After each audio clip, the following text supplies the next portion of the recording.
Welcome to the Autodesk Fusion 360 What's New in Manufacturing for the October release.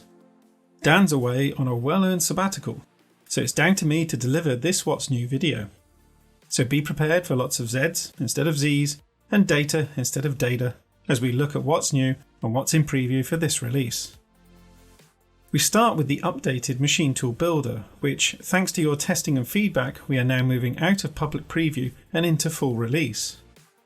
The machine configuration dialog has been overhauled to improve the user experience with the removal of some unused fields such as part dimensions to improve clarity and adjustments made to the layout, all of which make it easier to configure your machines for simulation. A new general page has been added to list the vendor, model and description, with a new option to add a custom image display, making it easier to identify within the machine library. The kinematics have been combined into a single area within the dialog, making it easier to add, delete and reorder axes in the kinematic chain. This includes an update to the way the orientation of axes are defined, where common axis definitions have replaced the need to determine the orientation of axis vectors. There is also the added ability to determine multiple static elements in the kinematic chain too, increasing simulation flexibility, allowing the removal of bolt-on accessories such as tool setters or fixture plates. What's more, the machine configuration dialog now supports more advanced kinematic chains, removing the limitation of only supporting up to 5-axis machines with a single controller and paving the way to more advanced machines in the future. Continuing that theme, we are constantly making updates to both our machine tool and post-processor libraries, and this month is no exception, with the addition of new additive machines from Creality and Cindo and a new machine simulation model for the Herco VMX60 SWI-H250.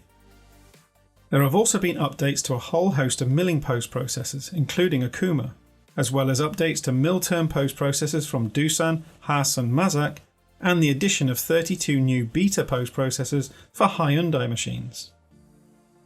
There have been a number of improvements to additive manufacturing. When manually positioning your components within your build volume, any adjustment in the component orientation, such as minimizing the build height, would result in a reorientation of the component coordinate system, making it more difficult to position relative to the machine orientation.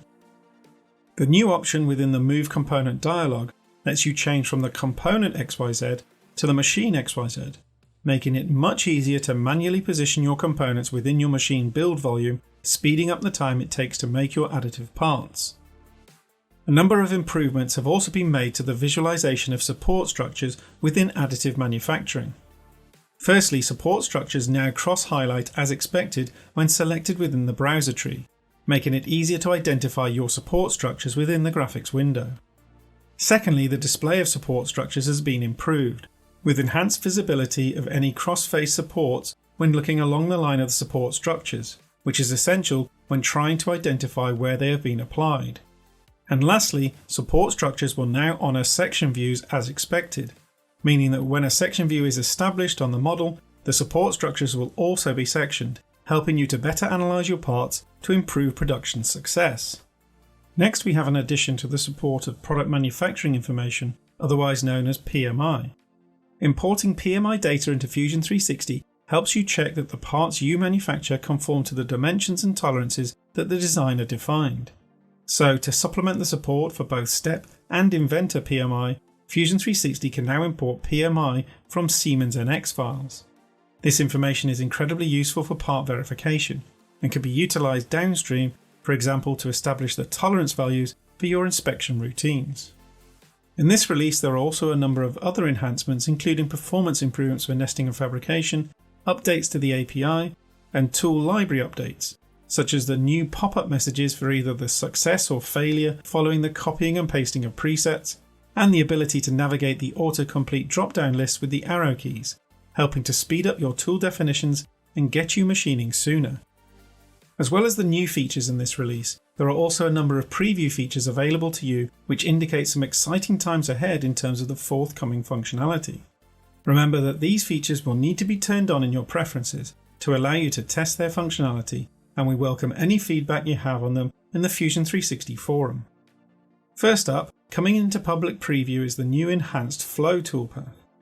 When switched on in the preferences, an additional flow toolpath appears in the 3D toolpath list marked Preview. Unlike the standard flow toolpath, which uses a triangulated model, the enhanced flow uses the underlying model faces to produce the toolpath, creating a much smoother result and improving reliability. The enhanced flow also has step over and cusp height control, compared to the trial and error process of setting the total number of passes in the original flow. This improves automation and ultimately results in a better surface finish, reducing the need for manual rework. Next, we have an enhancement to the blend strategy. Now, the blend strategy itself is still in preview, but we continue to develop it further, this time with the addition of undercut support. Available for 3-axis machining only, undercut detection within the blend strategy allows the use of tools such as lollipop or disc cutters to access overhanging areas of the model that would have been previously unreachable, increasing the versatility of the blend toolpath and helping to reduce the number of setups required to machine parts. For inspection, a new preview option has been added to allow the manual measurement of the distance between a reference plane and the circular profile of either a boss or hole. Measurements can be derived from either a direct measurement or from maximum or minimum distances, increasing the options available for you to check your parts for compliance to reduce scrap rates. Lastly, we have the new corner finishing toolpath, which is now available as an extension preview. This new corner toolpath brings together some of the best corner finishing technology from Autodesk PowerMill, combining them into a single rest finishing toolpath that will produce better results and allow for more automation of toolpath strategies on complex feature-rich parts. This new strategy holds a number of advantages over the native pencil machining, such as the utilization of larger reference tools to define rest machining regions, and options to vary the strategy depending on whether the corners are steep or shallow to improve cutting conditions, with support for multi-axis machining and collision avoidance to produce safe and efficient toolpaths. And that's everything for this October release video. Thanks for watching this update, and don't forget to check out the blog post to learn about what else is new in Autodesk Fusion 360.